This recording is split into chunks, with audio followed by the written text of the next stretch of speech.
It was supposed to be a peaceful day, but as unarmed protesters marched towards the border fence, Israeli soldiers opened fire. Sharpshooters were deployed, but Palestinians, frustrated by the endless siege they live under, were undeterred. Israeli commanders say they issued warnings against approaching the border fence. We will never shoot one bullet against anyone who stays away from the security wall.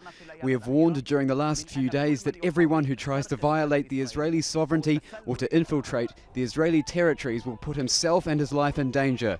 But for besieged Palestinians, demonstrating next to the border is about the only visible means available for the world not to forget their plight.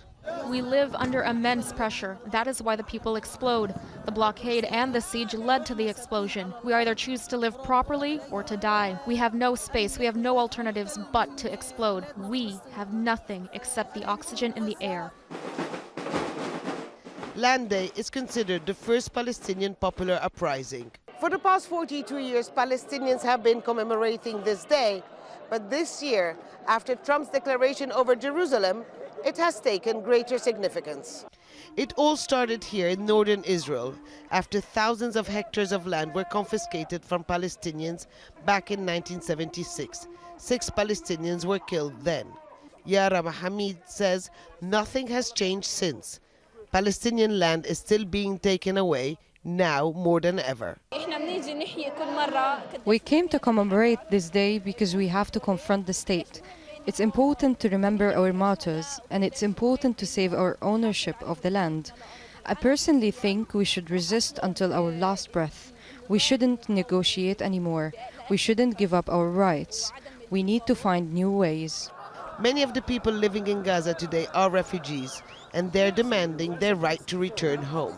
Several tents have been erected a little further away from the border fence for what is being called the Great March of Return.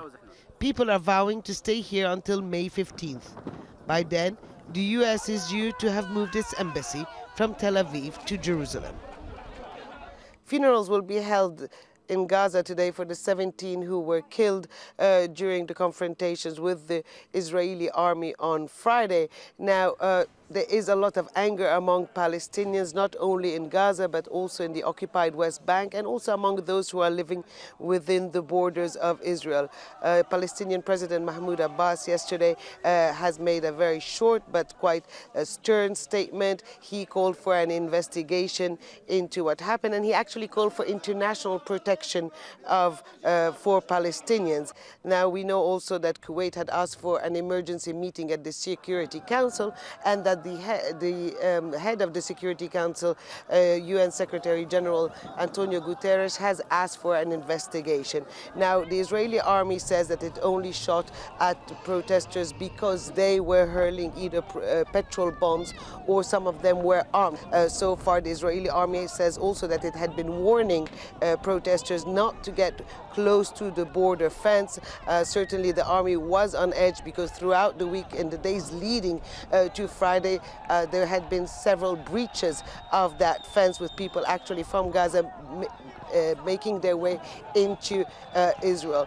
Now, protesters say that they will continue, they will go back to the fence today and in the coming days, and certainly those who are staying in those tents that are erected all along the border, well, they say that they will stay there until May 15th. Now, May 15th is a day that Palestinians refer to as Nakba, which means catastrophe. It's also the day where the State of Israel was created.